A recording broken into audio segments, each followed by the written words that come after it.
Welcome to the future of education. And now, here's your host, Michael Horn.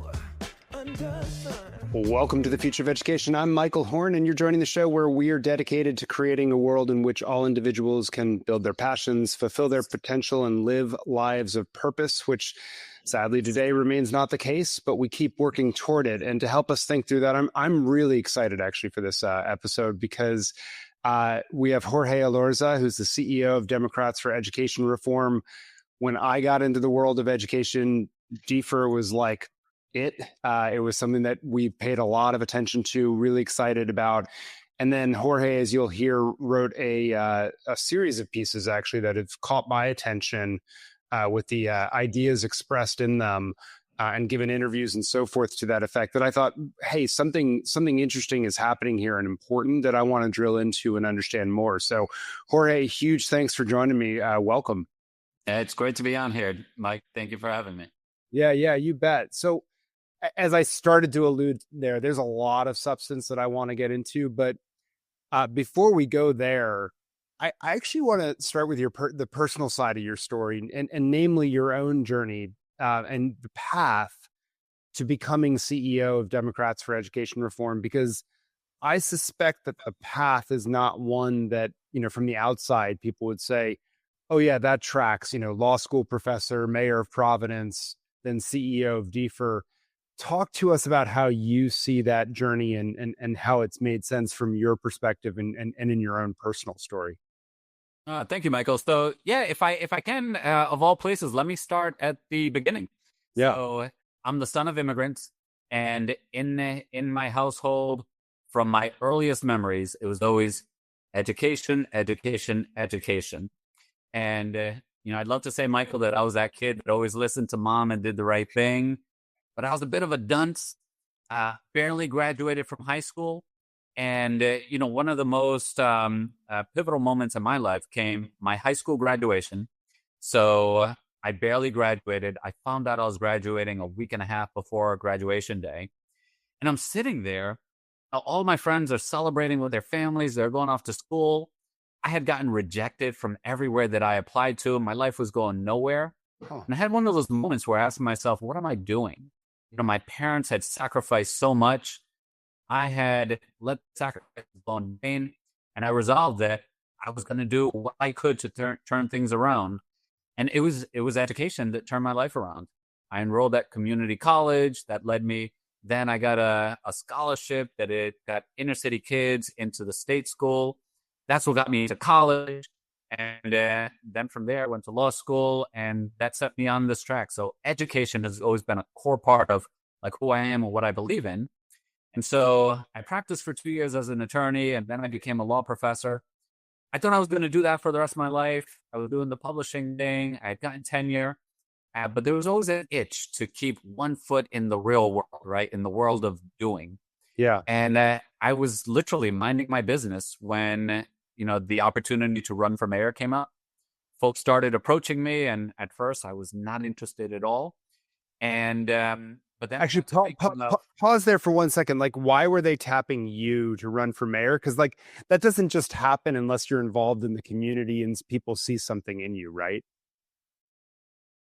I think a lot of different things. My background. I also happen to have a very similar profile to the person who was mayor before me. Oh. And so people made that connection. And when I started to see the impact you can have to, move the needle in schools, that's when I got really excited and interested in jumping into the race. And so that's what I did. I jumped into the race. And to be honest with you, I had never been involved in politics, so I wasn't sure, or I didn't know what I was jumping into. But sometimes you got to shoot your shot. Trust that you'll figure it out as you go. And that's exactly what I did. I got elected, got reelected, and set out to work on our issues, including trying to fix our schools here in Providence. Wow. And then from there, you finished the time as mayor in 2023, I think it is. And, how does the DFER opportunity come about? Yeah. So, I got to tell you that when I first became mayor, I can't say that I came into office waving the ed reform flag, because the truth is I didn't even know what ed reform was. But my goal was to fix the traditional public schools where 90% of the kids studied. And over time, I came to see just the challenges of reforming these large bureaucratic systems. And over time, I came to believe in and embrace alternatives to the traditional system, so that by the time I left office, I was fully waving the ed reform flag and, calling for the entire district to be charterized here in Providence. Wow. And so, I transitioned out of the mayor's office. I was term limited. I remember someone sent me the job posting for DFER that I had never heard of. And I mentioned that to my wife, who comes from the ed reform world. And when I told her Democrats for Education Reform, she says, "What? DFER?" And her eyes lit up. And she said, "You have to look into that. You'll love it." And that started the process. I applied, and here I am. Amazing. All right. So you get there to DFER, you become CEO. And it feels like to me the landscape in which DFER was operating at the time you became CEO and its cloud even felt like very different from, say, 15 years earlier when my first book had been published, Disrupting Class. How would you describe the environment in which DFER was operating when you became CEO and sort of its place, if you will, in the ecosystem at that time? Yeah, it was a different reality. So DFER was created to, of course, always help policymakers, policy-wise and politically. And so much of how we operated worked on the assumption that Democrats actually wanted to get something done. But when I came into office, when I took this position, it had been 10 years since there had been any kind of executive Democratic leadership on education. And so in those intervening 10 years, with the exception of Governor Polis, who, I'm the biggest fan of, with the exception of Governor Polis, there was no executive leadership on education on the left. And so, we had a state chapter strategy and approach. And I give a lot of credit to the people who ran those chapters. Within their state houses, they found places of opportunity. But as everyone who does advocacy will tell you, even under the best of circumstances, it's hard to move good policy. But if the executive is not behind it, it's almost impossible to do meaningful change. And so as an organization, we've taken a step back. And, we've been engaging much more with executives. Our theory of change today is that executives are the most important policymakers. They're the ones that set the agenda. They provide the policy guidance. They provide the political cover. And, we're working with gubernatorial candidates throughout the country, several sitting governors as well. And what we're trying to do is, as much as possible, give them political cover where they need it, but also help them see the opportunities, both political and policy-wise, of embracing a strong reform agenda. Yeah, no, it's a really good point. It's the one I hadn't even thought about in terms of the vacuum that had sort of appeared in the Democrats, but compared to 10 years ago. And Governor Polis is a very good example of someone who is still a stalwart, incredible leader, obviously, on the issue, and to trace back to his own professional background, right, in the space as well, of course, in that case. I want to jump in then to where you've been leading the organization from a policy and sort of what do you put in place standpoint. And you've written a few things that I think have turned some heads, and we'll link to one of them in the transcript in the show notes here. It was a piece on the DFER website titled, "It's Time for the Left to Come to the School Choice Table." And I confess, as I read it, there were big sections where I felt like I was reading something that I had written before. And like I was like sort of feeling a lot of synergy there. And then there were also some arguments around things that I just didn't know anything about before I read it, frankly, in terms of the history of progressives and some of those things with regards to choice. But I would love you, in your own words, to perhaps share the basic argument behind the piece and the thinking behind school choice and aligning Democrats with it more broadly. Absolutely. And before I jump into the piece, I think it's really important to take a step back and, this is my assessment of the world in which we live in today. I believe that we are living through a transitional moment of historic significance. And, many leading thinkers are sort of converging around the same point that this is a moment of transition. And Republicans have been a lot faster to react to this moment. And Democrats have been flat-footed, maybe the 15 years or so. After this last election, this idea that, it's, the logic and the assumption of yesterday, we can't assume that they are going to apply tomorrow, is real. And so I truly do believe that tomorrow is going to look different than today. And while I really appreciate that there are organizations and individuals that are trying to preserve some critical aspects of our existing systems, I also believe that it's important for us to look around the bend and start building what comes next. Mm-hmm. So I think that's really fundamental to everything that we're thinking and that we're working on. And so when it comes to choice, we have always told the party that they're out of step with where their base is on choice.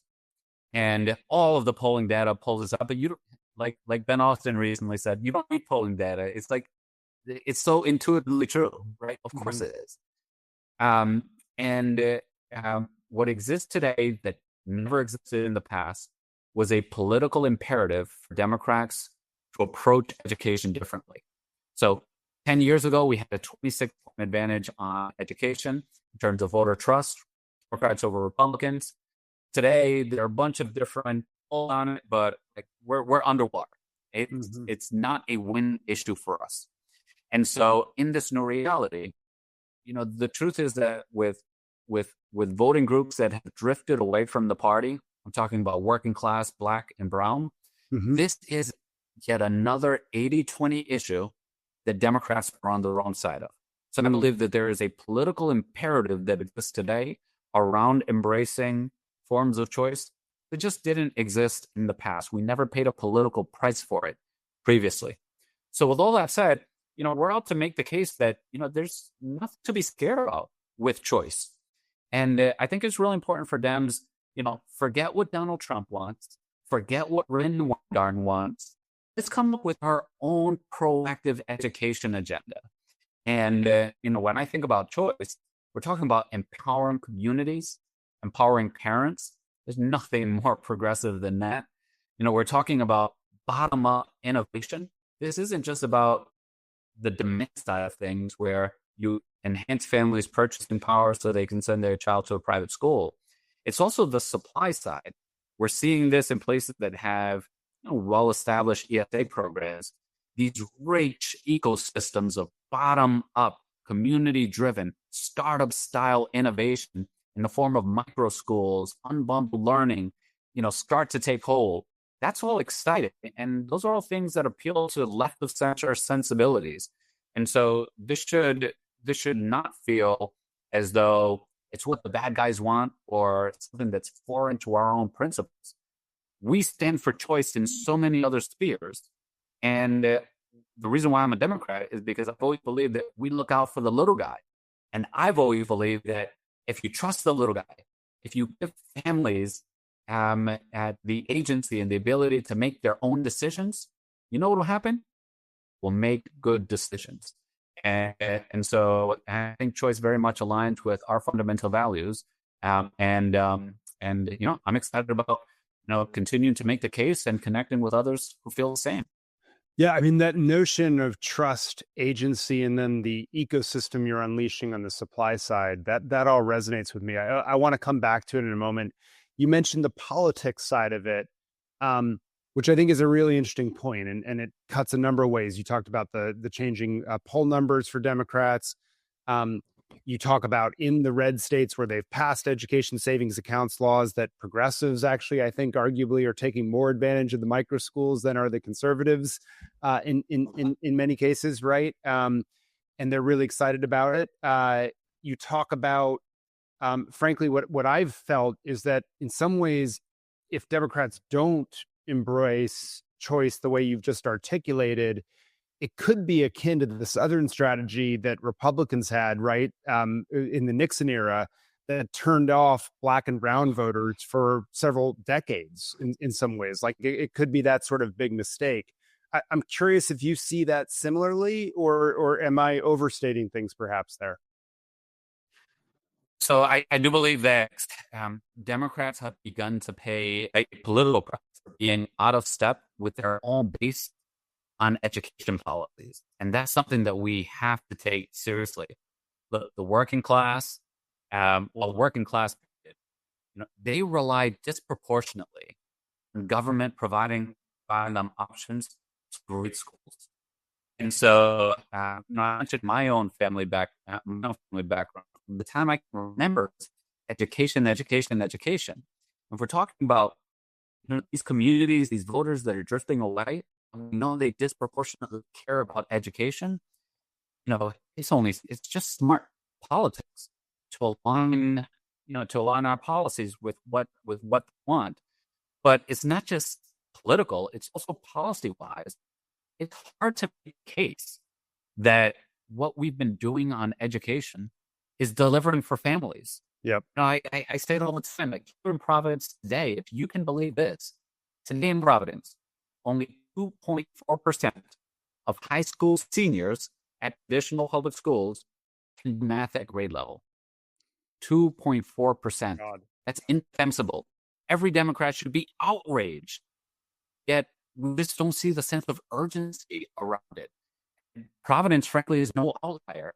The same situation is repeated in city after state, and we just need a different approach. We need new ideas. We can't be afraid of them, particularly when, in my opinion, there's nothing inherently conservative or Republican about choice. In fact, I think it's deeply progressive. Yeah. So let's get then into this where you just took it, which I think is right on the substance, right? Which is, and you really do embrace a full vision of choice. You in the article you list, yes, charters, but education savings accounts, micro schools. And it seems to me it really fits nicely into an abundance agenda that's gaining some steam on the Democratic side at the moment. But also from an innovation perspective, it just seems to me like we're going to be unleashing forms of schooling and reaching students with all sorts of personalization and supports that we can't even imagine at this point if we continue to follow this down. How do you see it playing itself out, and what are you most excited about, I guess, on that menu, if you will, of lots of choices starting to come down the pipeline? Yeah, what I'm most excited about is, the factory model of schooling, very top down. It was designed to efficiently rank and sort.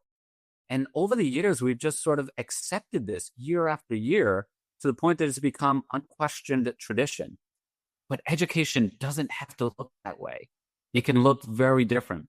It can indeed be bottom-up innovation. We don't have to wait for a bureaucrat and central planning to innovate and come up with a new idea. Let's open it up so that people can start new and different schools.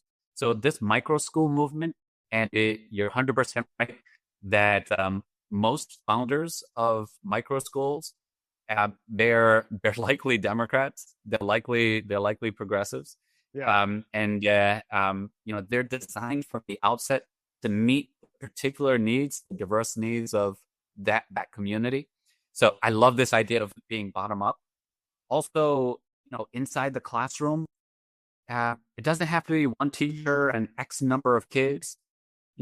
Every child, we don't have to move them along in age-based batches like we do on an assembly line. Let's try new approaches in the same way that Ezra Klein and Derek Thompson mentioned in their book. in the later chapters, they stress a great deal about how the left in general, we have in accelerating progress. And the only way that you get good at innovation is by innovating, by trying and by iterating. And so we have inherited a very sort of stodgy, very rigid system that, of course, has stagnated because that's how it was designed. And I'm just so excited about bringing a dynamism to it, of innovation, of iteration, and one that is designed from the outset, not to rank and sort and individual instruction, but to customize it and personalize it for every child. I can't think of anything more progressive than that. Yeah, you're singing from my playbook when you talk through all this. And I think the iteration point you bring up is a really good point too, because the suppliers that are coming in today, that's not the end state, right? They can keep getting better and spiraling up. And if we empower families to choose, they can keep pushing them to get better and better and meet their needs and help them make progress as well. I guess the last question as we start to wrap up here, I'd love you to, so you've laid out like a robust set of ideas around the ecosystem we ought to build. And then in the beginning, you talked about the political side of it, the politics of empowering executives and helping them buy into it and be champions for this. So maybe connect the strands now, right? Like this innovation agenda, the executives and the governors throughout the states. How do you start to empower them to make this their vision, give them the air cover they need to start advancing this, and hopefully, frankly, like get some ESA laws and some microschools going in some blue states and make it, not just not toxic, but like politically exciting to do it.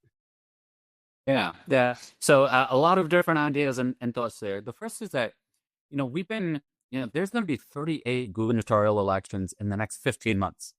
And so we've been reaching out to gubernatorial candidates, building relationships, getting to know them. And what we're noticing is that there's a new generation of Democrats that are lining up to run for governor. And more and more, we're seeing that they want to lead on education. They literally don't know what to do. This is not a knock on them. It's really, there's really a function of our party not prioritizing it or thinking deeply about it over the last 10 years. And so there's a void. And as much as possible, we're trying to fill that void. We do the outreach, you got to establish trust, build relationships, all of that human stuff. And as you go, not only provide policy guidance and messaging guidance, but also as much as possible help them see a lot of opportunities that comes out of this. And I think that the real sort of transformational, exciting opportunities don't come at the this policy or that policy level. They come at the systems level. Can we imagine a different system, and how do we shape that system to advance our priorities? Last thing that I'll say is, I think this is really key. We believe in public education. I think that too many people on the left confuse the two or confuse means for ends. Public schools are one of the means that will help to create an educated populace. There's just no evidence and no, there's a credible case that can be made that you can only create an educated populace through this mechanism. We should be open. This is an abundance approach, outcomes orientation to whatever means help us accomplish that goal of having an educated public. And more and more, we want not just governors and executives, but our party to see it that way, that education is a goal that we can all, public education is a goal that we should all be behind. But the means and how we accomplish that goal, we should be open to whatever moves the needle for kids. Amen. You have me so excited. I can't tell you. I would love to be helpful as you continue this forward. And I'll end with a quote that you had in your piece, which was, Americans are looking for something different. And yet our education policy has been dominated by establishment thinking, more money to do more of the same, top down, mandates, centralized bureaucracy, and insider political alliances that disregard the interests of families, educators, and communities. This has to change. I think those were really good words, Jorge. So appreciate the work that you're doing and the passion that you're bringing to it. I hope you'll keep us posted as you continue to do the good work across the country. Thank you, Michael. Appreciate you. Yeah, huge thanks. And for all you tuning in, we'll be back next time on The Future of Education.